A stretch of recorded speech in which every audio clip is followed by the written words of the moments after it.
Sir, കഴിഞ്ഞ ദിവസം പാക് സിന്ധ് മേഖലയിൽ സൈനിക കേന്ദ്രങ്ങൾ ഭീകര സംഘടന ആക്രമിച്ചു. അതിന് പിറകിൽ ഇന്ത്യയുടെ പ്രോക്സിയാണെന്ന് ഒരു സംശയം വരുന്നു. എത്രത്തോളം വാസ്തവമുണ്ട് ഈ ഒരു വാർത്തയിൽ? സംശയം ആർക്കും വരുന്നു? പാകിസ്ഥാൻ ആരോപിച്ചിരിക്കുക. പാകിസ്ഥാനാണ്. നമ്മൾ പറഞ്ഞിട്ടുണ്ട്, ഉടനെ മറുപടി പറഞ്ഞിട്ട് ഞങ്ങൾക്ക് ഇതൊന്നും അല്ല ജോലി. നിങ്ങൾ നിരന്തരമായിട്ട് ഈ ആരോപണം ഉന്നയിക്കുന്നതിനകത്ത് ഞങ്ങളുടെ പേര് വെക്കേണ്ട, ഞങ്ങൾക്ക് ഇതല്ല ജോലി. നമുക്ക് ലോകത്തെങ്ങും ഭീകര സംഘടന ഉണ്ടാക്കുന്നതോ അല്ലെങ്കിൽ അജ്ഞാതനെ വിടുന്നതായിട്ടുള്ള പണിയൊന്നുമില്ല. അപ്പൊ ഇതിനകത്ത് കറാച്ചി സിന്ധ് മേഖലയിൽ സിന്ധ് മേഖലയിലുള്ള പാക് റേഞ്ചേഴ്സിന്റെ ഈ അവിടുത്തെ ഭയങ്കര സൈന്യത്താവളം, ആ സൈന്യത്താവളത്തിലേക്ക് രാവിലെ ഒരു ഭയങ്കര ജീപ്പ് ഇടിച്ച് കയറ്റുക. എന്നിട്ട് ഏതാണ്ട് 90 മിനിറ്റോളം വെടിവയ്പ് നടന്നു, ഗ്രേനേഡ് ആക്രമണം നടന്നു. പിന്നെ 6 പേരെ അവർ വധിച്ചു, ഒരാളെ ജീവനോടെ പിടിച്ചു എന്നൊക്കെയാണ് പറയുന്നത്. അതായത് നമ്മൾ വിചാരിക്കണം, ഒരു സൈനിക താവളത്തിലേക്കാണ് ഗേറ്റ് ഇടിച്ച് തകർത്ത് ആകത്താള് കയറിയിരിക്കുന്നത്. അപ്പം ഇതിന്റെ പിറകിൽ പാക്കിന്റെ ആരോപണം ജമായത്ത് ഉൽ അൻസർ എന്ന് പറഞ്ഞൊരു ഭീകര സംഘടനയാണെന്നാണ്. അപ്പൊ ഈ ഭീകര സംഘടന നമ്മുടെ പ്രോക്സിയാണ്, നമ്മളാണ് ഇതിന്റെ പിറകിൽ. അതായത് നമ്മൾ പറയത്തില്ല ഇപ്പം ഇറാന്റെ പ്രോക്സികൾ എന്നൊക്കെ പറയത്തില്ല, നമ്മൾ പറയല് ഇറാന്റെ പ്രോക്സി ഹമാസ്, ഹിസ്ബുള്ള, ഹൂത്തികളും ഒക്കെ, അത് സ്പഷ്ടമാണ്. അല്ലെങ്കിൽ അവർ തന്നെ അവരുടെ സൈനിക പരിശീലനം ഒക്കെ കൊടുക്കുന്നതും, അല്ലെങ്കിൽ അതിനുവേണ്ടി IRGS പ്രത്യേകം അവരുടെ തലവന്മാരായിട്ട് കൂടി ആലോചിക്കുന്നു, അതൊക്കെ വെളിയിലുള്ളതാണ്. അത് എല്ലാവർക്കും അറിയുന്നതും ചെയ്യാം. പക്ഷെ ഇന്ത്യയെ പറ്റി അങ്ങനത്തെ ഒരു ആരോപണം എങ്ങും വന്നിട്ടില്ല. ഇന്ത്യയുടെ പ്രോക്സിയാണെന്ന് പറഞ്ഞുകൊണ്ട് ആരും വന്നിട്ടില്ല. അപ്പൊ ഇതിന് ഇവർ കാരണം പറയുന്നതെന്ന് പറഞ്ഞാൽ 2014 ശേഷമാണ് ഈ പറയുന്ന അത് ഉണ്ടായിട്ടുള്ളത്. അപ്പൊ 2014 നരേന്ദ്രമോദി അധികാരത്തിൽ വന്നത്. അപ്പം ഇതിനകത്ത് നരേന്ദ്രമോദി അധികാരത്തിൽ വന്നത് 2014. അപ്പൊ ഇതിനകത്ത് ഒരു കഥയും കൂടെ ഞാൻ പറയാം, അതിന് ശേഷം കാര്യം. ഈ 2014 നരേന്ദ്രമോദി അധികാരത്തിൽ വന്നതിന് ശേഷം നമ്മുടെ അജിത് ഡോവൽ ഡൽഹിയിലെ പിള്ളേർക്ക് ഒരു ക്ലാസ് എടുത്തായിരുന്നു, നമ്മുടെ ഈ പ്രതിരോധത്തെയും അല്ലെങ്കിൽ ഇന്ത്യയുടെ ഇപ്പോഴത്തെ അവസ്ഥയും പാകിസ്ഥാൻ നമ്മളെ കൈകാര്യം ചെയ്യുന്ന രീതികളെയൊക്കെ പറ്റി. അപ്പൊ അന്ന് ക്ലാസ് എടുത്തതിന്റെ കൂട്ടത്തിൽ യൂണിവേഴ്സിറ്റി, ഏതോ ഒരു വലിയ ഡൽഹി യൂണിവേഴ്സിറ്റി അങ്ങനത്തെ ക്ലാസ് ഉണ്ട്. അപ്പൊ അന്ന് അദ്ദേഹം പറഞ്ഞത്, പാകിസ്ഥാൻ ഇന്ത്യയിൽ ചെയ്യുന്നത് നമ്മൾ പാകിസ്ഥാനിൽ ചെയ്താലേ പാകിസ്ഥാൻ പാഠം പഠിക്കത്തുള്ളൂ എന്നുള്ള രീതിയിലേക്കുള്ള വർത്തമാനം പറഞ്ഞു. മനസ്സിലായിരുന്നു? അപ്പൊ പാകിസ്ഥാൻ ഇന്ത്യയിൽ ചെയ്യുന്നതെന്ന് പറഞ്ഞാൽ ഇവിടെ നമ്മൾ കണ്ടിട്ടില്ലേ, അതിന് മുമ്പ് ഇവിടെ എന്താ സംഭവിച്ചിട്ടുണ്ടെങ്കിൽ 6 മാസം കൂടുമ്പോൾ പടക്കം നടക്കും. തൃശ്ശൂർ പൂരം നടക്കുമായിരുന്നല്ലോ, ഒരു സംസ്ഥാനത്തിൽ അടുത്ത സംസ്ഥാനത്തിൽ ഇങ്ങനെ പൊക്കോണ്ടിരിക്കുകയാണ്. അതിനകത്ത് അതിന്റെ പുറകിൽ ആരാന്നറിയത്തില്ല, അതിന്റെ പുറകിലുള്ളവനെ ഇവിടെ വേണമെങ്കിൽ രക്ഷപ്പെടുത്തി വിടുന്ന ഒരവസ്ഥയുണ്ട്. അല്ലെങ്കിൽ കാശ്മീരിൽ നടക്കുന്ന ആക്രമണത്തിന്റെ പുറകിൽ ഈ അന്ന് കാശ്മീർ വിഘടനവാദികളെ നമ്മുടെ പ്രധാനമന്ത്രി വിളിച്ച് കയ്യിൽ പിടിച്ചിരുത്തി അവിടെ ഇരുത്തി ചർച്ച ചെയ്യുന്നു. ഇവന്മാരെ എന്തെങ്കിലും ചെയ്താൽ ഏതാണ്ട് വലിയ കുഴപ്പമാണെന്ന് പറയുന്നു. അതിനുശേഷം അമിത്ഷാ വന്നപ്പം വിഘടനവാദികളെയും കൂടെ ഒരു യോഗത്തിൽ പങ്കെടുപ്പിക്കുക, കാശ്മീരിന്റെ അല്ലെങ്കിൽ വിഭജനവും അല്ലെങ്കിൽ അവിടുത്തെ സുരക്ഷയെ സംബന്ധിച്ചത് അമിത്ഷാ ഒരു യോഗം വിളിച്ചത് ഞാൻ ഓർമ്മിപ്പിക്കാം. അതിനകത്ത് വിഘടനവാദികളെയും കൂടെ വിളിക്കണമെന്ന് പറഞ്ഞു. വിഘടനവാദികൾ അവിടെ വിളിച്ചു.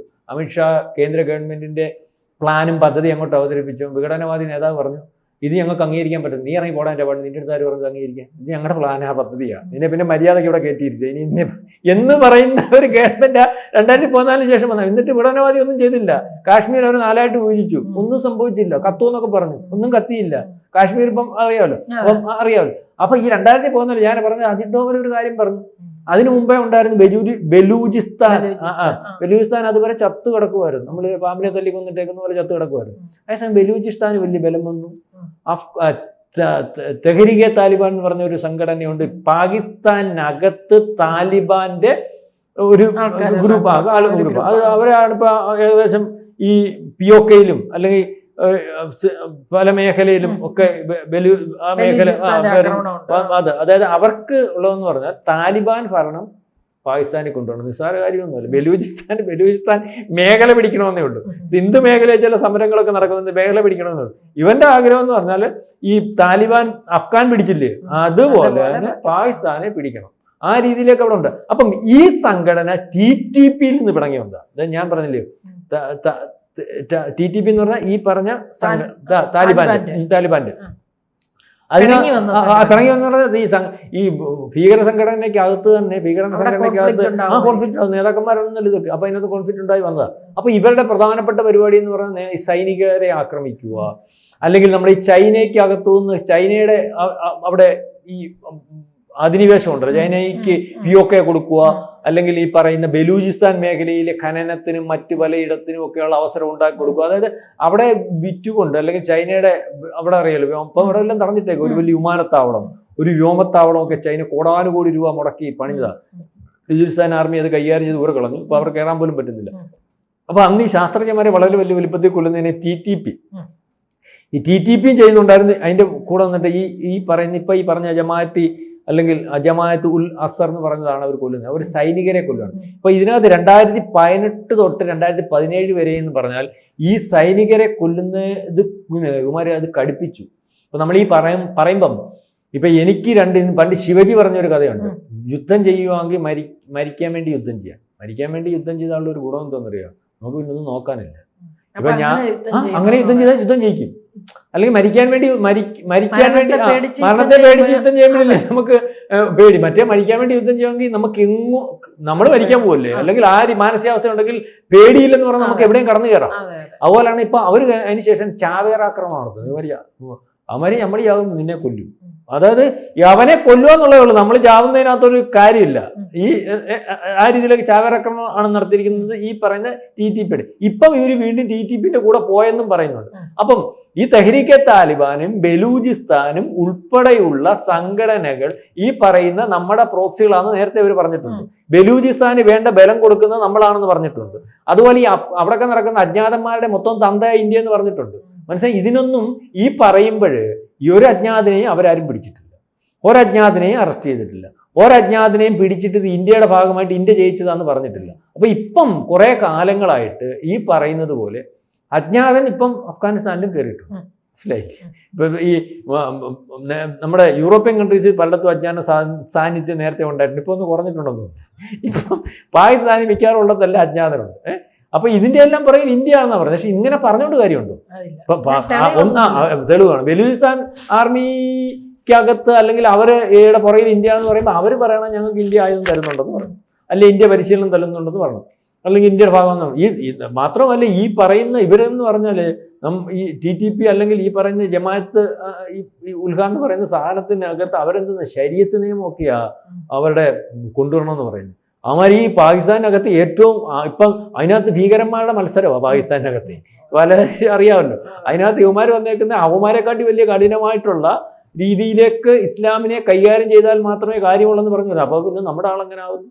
മനസ്സിലാവുന്നുണ്ട്. അപ്പോൾ ഇപ്പം അഫ്ഗാനിസ്ഥാനുമായിട്ടുള്ള വഴക്ക് അല്ലെങ്കിൽ ഒരു കാര്യങ്ങൾ കടുപ്പിച്ചു കഴിഞ്ഞപ്പോൾ, അല്ലെങ്കിൽ താലിബാൻ ഒരുപക്ഷെ ഇന്ത്യയുമായിട്ട് ചർച്ച ചെയ്യുമ്പോൾ പല പ്രധാനപ്പെട്ട വിഷയങ്ങളും ഇന്ത്യ ഇപ്പൊ ഏറ്റവും അവസാനം വന്നപ്പോൾ ഇന്ത്യയുമായിട്ട് അല്ലെങ്കിൽ ചില വർത്തമാനങ്ങളൊക്കെ നടക്കുന്നുണ്ടല്ലോ.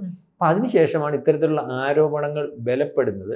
അപ്പൊ ഇതിനകത്ത് നമ്മളിപ്പം ഇന്ത്യ നിഷേധിക്കുന്നിടത്തോളം കാലം, ഇതിനകത്ത് തെളിവൊന്നുമില്ലാത്തിടത്തോളം കാലം ഈ പറയുന്ന ജമാഅത്തുൽ അസർ എന്ന് പറയുന്ന സംഘടനയെ ഒരുപക്ഷെ ഞാൻ മുമ്പേ പറഞ്ഞില്ല, ഇറാനുമായിട്ട് നമുക്ക് നയതന്ത്ര ബന്ധമുള്ളപ്പോൾ, ഇറാനുമായിട്ട് നമുക്ക് ഇഷ്ടമുള്ളപ്പോൾ, ഇറാനുമായിട്ട് പല കാര്യത്തിനകത്തും നമ്മൾ സഹകരിക്കാതെ വരുന്ന നിലപാടുകളുടെ പ്രശ്നമാണ്. ഇതുപോലെ ഇവിടെ നിലപാടെന്ന് പറഞ്ഞാൽ ശരീഅത്ത് നിയമവും അല്ലെങ്കിൽ ഈ നമുക്ക് ലോകത്തിന് അംഗീകരിക്കാൻ പറ്റാത്ത പല നിയമങ്ങളുമാണ്. ആ നിയമങ്ങൾ അംഗീകരിക്കാൻ പറ്റാത്ത ഒരു അവസ്ഥയുള്ളപ്പം നമ്മളെങ്ങനെ അവരുടെ ഭാഗമാകും? നമുക്കെങ്ങനെ അവരുടെ ഭാഗമാകും? മാത്രമല്ല ഇന്ത്യ എന്ന് പറയുന്ന രാജ്യത്തിനകത്ത് ഈ രീതിയിൽ ഇന്ത്യ പോകത്തേ ഇല്ല. ഇന്ത്യയുടെ ഇപ്പൊ മുമ്പേ നമ്മൾ പറഞ്ഞു, ഇറാനെ ഇന്ത്യക്ക് വേണം, അല്ലെങ്കിൽ ഇറാൻ ഇന്ത്യ വേണം, ഇസ്രായേൽ ഇന്ത്യ വേണം, പാലസ്തീൻ ഇന്ത്യ വേണം. അല്ല നമ്മുടെ നയതന്ത്രം അതാണ്. നമ്മളെ ശത്രുവിനെയും മിത്രവും നമ്മുടെ ആളാണ്. അവർക്ക് അതിനകത്ത് പ്രശ്നവുമില്ല. ഇറാൻ എന്ന് പറയുന്ന രാജ്യം എത്ര വലിയ കടുപ്പിക്കുന്ന രാജ്യമോ, അല്ലെങ്കിൽ അവരുടെ നിലപാടെന്ന് ആലോചിച്ച് നോക്കണം. അപ്പൊ അവരുടെ ഏറ്റവും വലിയ ശത്രുവാണ് ഇസ്രായേൽ നമ്മുടെ ഏറ്റവും വലിയ മിത്രമാണ്. എന്നിട്ട് പോലും ഇറാൻ ഇന്ത്യ വേണം. നമ്മളായിട്ടുള്ള അത് നമ്മളിൽ ഉള്ള സത്യസന്ധമായിട്ടുള്ള ഒരു ഇന്ത്യയുടെ ആ ഒരു ഇതിനകത്ത് ലോകത്തിൻ്റെ അംഗീകാരം. ഇപ്പം ട്രംപിനെ ലോകത്തായാലും വിശ്വസിക്കും, പാകിസ്ഥാനെ ആയാലും വിശ്വസിക്കും, മറ്റു പലയിടത്തെ. പക്ഷെ ഇന്ത്യ മഹാരാജ്യവും ഇത് നരേന്ദ്രമോദി വന്നപ്പോൾ അത് കൂടി. പക്ഷെ അതിനു മുമ്പും ഇപ്പം രാജീവ് ഗാന്ധി ആയിരുന്ന കാലമായാലും ഇന്ദിരാഗാന്ധി ആയിരുന്നായാലും ഇന്ത്യ എന്ന് പറയുന്ന ഒരു രാജ്യത്തിന് അതിൻ്റെ ഒരു ക്വാളിറ്റി ഉണ്ട്. അതൊരു ചതിയൻ രാജ്യമല്ല. അവർ പറഞ്ഞാൽ നമ്മളൊരു സാധനം കൊടുത്താൽ, ഇപ്പൊ തന്നെ ആയുധങ്ങൾ കൊടുത്താൽ, അതുകൊണ്ട് നമ്മുടെ ആയുധത്തിന് വലിയ വില വരുന്നത്. ഇന്ത്യയുടെ ആയുധം കൊടുത്താൽ അത് ഇന്ത്യയുടെ ആയുധം കൊടുത്താൽ അവിടെ ചെന്ന് വീണ് പൊട്ടുമെന്ന് പറഞ്ഞാൽ പൊട്ടും.